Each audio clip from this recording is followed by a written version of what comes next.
नमस्कार, मेरा नाम प्रिंस कुमार है। अच्छा, अस्पताल नहीं गए क्या कभी सरकारी? अंदर घुसते ही ऐसा लगता है जैसे मौत का इंतजार करने की जगह हो। खून, चीखे और सबसे ज्यादा गरीबी की बेबसी। भाई साहब, ये सच्चाई है। ये गरीब का इलाज इस देश में गुनाह है और गरीब की मौत बस एक सरकारी आंकड़ा। बाहर लिखा है स्वास्थ्य है तो जीवन है, लेकिन अंदर क्या होता है? अंदर डॉक्टर तक नहीं मिलता। आप लाइन में खड़े हो, आप रो रहे हो और डॉक्टर लंच कर रहा है या मीटिंग में है। 60% सरकारी अस्पतालों में डॉक्टर पूरे समय नहीं आते। दवा की कमी 50% से ज्यादा। यूपी, बिहार, झारखंड जैसे राज्यों में ये आंकड़ा बताया गया है। अबे चल, लाइन में खड़ा हो, मुफ्त में इलाज करवा रहा है। ये नॉर्मल लाइन है जो बोली जाती है हॉस्पिटल के लाइन में, गवर्नमेंट हॉस्पिटल के लाइन में। मुफ्त नहीं है भाई, हमने वोट देकर अस्पताल बनवाया है। ट्रांसपेरेंसी इंडिया के मुताबिक 20% लोगों ने माना कि इलाज के लिए रिश्वत दी गवर्नमेंट हॉस्पिटल में। सुरक्षा योजना, जननी सुरक्षा योजना, 500 रुपए लेकर ही डिलीवरी की जाती है। डॉक्टर खुलेआम कहते हैं डिलीवरी करनी है तो पहले टिप दो। भैया, टिप क्यों मांग रहे हो? सीधा बोलो गवर्नमेंट की दी हुई सैलरी से आपका पेट नहीं भर रहा तो भीख दे दो। गरीब वैसे भी दयावान होते हैं, दे देंगे आपको। शहर में बीमार हो जाओ तो 10 मिनट में एम्बुलेंस, गांव में बीमार हो जाओ तो भाग्य भरोसे। गांव में 70% आबादी है, लेकिन 33% सरकारी स्वास्थ्य केंद्र है। एक सीएचसी पर होना चाहिए 1 लाख लोग, असल में 2 लाख से ज्यादा हैं। उत्तर प्रदेश, बिहार में एक डॉक्टर 10,000 से ज्यादा मरीजों को देखता है। गांव का इंसान जिए या मरे, इससे किसी नेता को कोई फर्क नहीं पड़ता। प्राइवेट अस्पताल में पैसे दो वरना मर जाओ। यहाँ इलाज नहीं होता, यहाँ सौदा होता है, इंसान का सौदा। 300% तक मुनाफा कमाते हैं मेडिकल ग्लव्स, इंजेक्शन, सब चीज में। 90% शिकायतें सिर्फ गलत बिलिंग की होती है। नेताओं की घर में कोई बीमार हो, रिलेशन में, नेता खुद सीधे विदेश का टिकट, वीआईपी एंट्री मिलती है उन्हें। किसके पैसे से? जनता के पैसे से। और हमारे घर कोई बीमार हो, जनता के घर कोई बीमार हो तो कमाई का सारा पैसा इलाज में चला जाता है। कर्ज से लद जाते हैं, अगले 5 साल 10 साल कर्ज भरने में चला जाता है। और तो और गवर्नमेंट हॉस्पिटल में उम्मीद भी मत करना, ज्यादातर हॉस्पिटल की हालत शर्मनाक है। 64,000 करोड़ का बजट पास हुआ, 60% भी खर्च नहीं हुआ। गरीब मरता है और वो आराम से एसी में बैठकर ट्वीट करते हैं RIP। प्राइवेट अस्पताल में आईसीयू बेड, वेंटिलेटर, दवाओं की कीमत 3 गुना 5 गुना तक वसूली जाती है, जो आम आदमी को कर्ज में डुबा देता है। सरकारी अस्पताल फ्री इलाज का दावा करते हैं, पर दवाइयों और टेस्ट के नाम पर बाहर से खरीदवाया जाता है। क्यों? बाहर से क्यों खरीदा जाए? गरीब को इलाज नहीं, फॉर्म भरवाया जाता है। सरकारी अस्पतालों में पेपर वर्क इतना होता है कि कई बार मरीज इलाज से पहले ही दम तोड़ देता है। डॉक्टर की कमी और सिस्टम की बीमारी। WHO के मानक के हिसाब से 1000 आदमी पे 1 डॉक्टर होना चाहिए। मुझे भी याद नहीं आ रहा कितना है, लेकिन शर्मनाक है।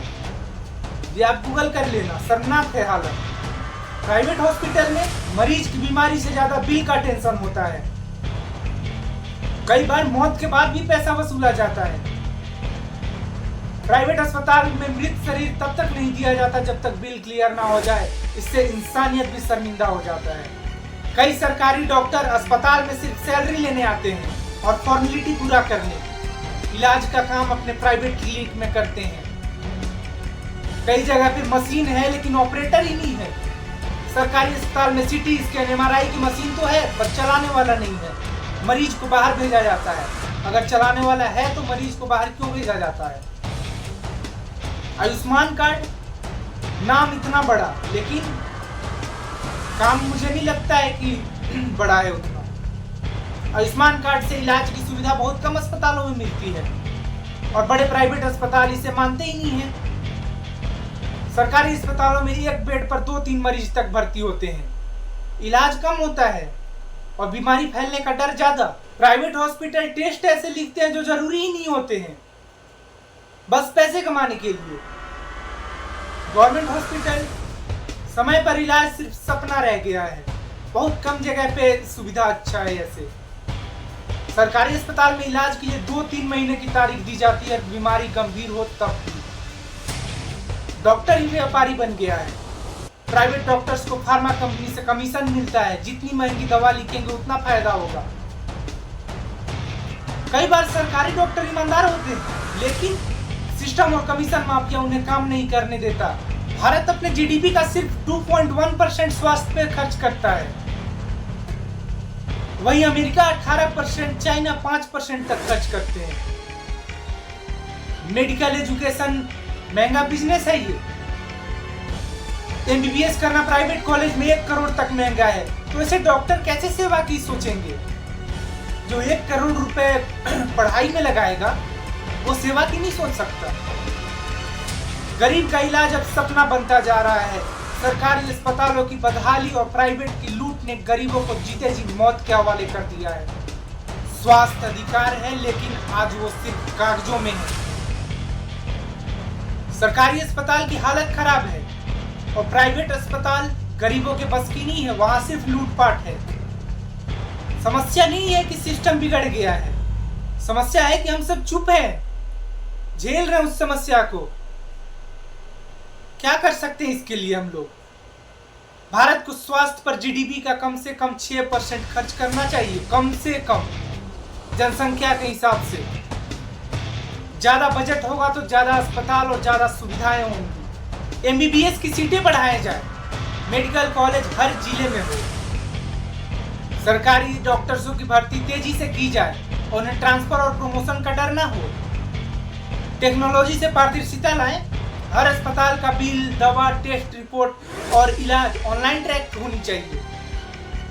मरीज को पता चले उसे क्या दवा दी, क्या जांच हुई और कितने में हुई।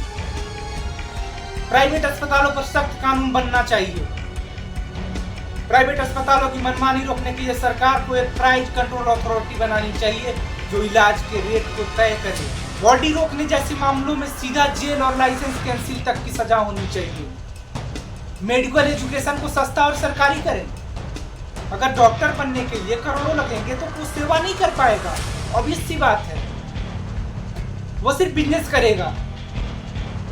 सरकारी मेडिकल कॉलेज बढ़ाएं, प्राइवेट को रेगुलेट करें। आरटीआई और सोशल ऑडिट का अधिकार जनता को मिले, है तो उसे जागरूक किया जाए जनता को। हर अस्पताल में हर महीने पब्लिक रिपोर्टिंग होनी चाहिए, कितने मरीज, कितने मौत, कितना खर्च हुआ। जनता खुद पूछ सके आरटीआई से कि मशीन क्यों बंद है, डॉक्टर क्यों गायब है, और उसका जवाब मिले। आयुष्मान भारत कार्ड को जमीन पर लागू किया जाए। बहुत करप्शन होता है उसमें, जिससे जरूरत है उससे नहीं मिल पाता। सब चीज में करप्शन है, कमीशन है, रेट तय किया गया होता है। सारे सरकारी और प्राइवेट अस्पताल अनिवार्य रूप से आयुष्मान योजना स्वीकार करें। फर्जीवाड़े की पहचान के लिए आधार बेस्ड ट्रैकिंग हो। हर सरकारी अस्पताल में फ्री लैब हो, जांच हो, दवा हो, बाहर न भेजा जाए मरीज को। जनता जागरूक हो और आवाज उठाए, ये सबसे जरूरी चीज है। जब तक जनता जागरूक नहीं होगी तब तक सही नहीं होगा। जब जनता चुप होती है तभी सिस्टम खराब होता है। डॉक्टर क्यों नहीं आया, मशीन क्यों बंद है, तो सिस्टम डरने लगेगा। हर सवाल पूछना चाहिए जनता को। इलाज का अधिकार मांगो, भीख नहीं, ठीक है। सरकारें जब वोट मांगने आती है तो अस्पताल नहीं, जात पात और मुफ्त की बात करती है। अब जनता को ये कहना होगा, मुफ्त का राशन नहीं चाहिए, फ्री शिक्षा, स्वास्थ्य और न्याय चाहिए, बस, और कुछ फ्री नहीं चाहिए। बाकी जनता खुद कर लेगी। ऑब्वियस सी बात है, जनता क्यों नहीं कर पाएगी? जब उसे फ्री शिक्षा मिलेगी, स्वास्थ्य मिलेगी और न्याय मिलेगी तो जनता खुद ब खुद कर लेगी सारा चीज। क्योंकि आत्मनिर्भर भारत तब तक नहीं बन सकता जब तक यहाँ पे हर एक जनता आत्मनिर्भर ना हो। फ्री राशन का चूरन ना खिलाया जाए जनता को। अगर वीडियो अच्छा लगे तो लाइक करना, शेयर करना और सब्सक्राइब करना। मिलते हैं अगले वीडियो में। नमस्कार।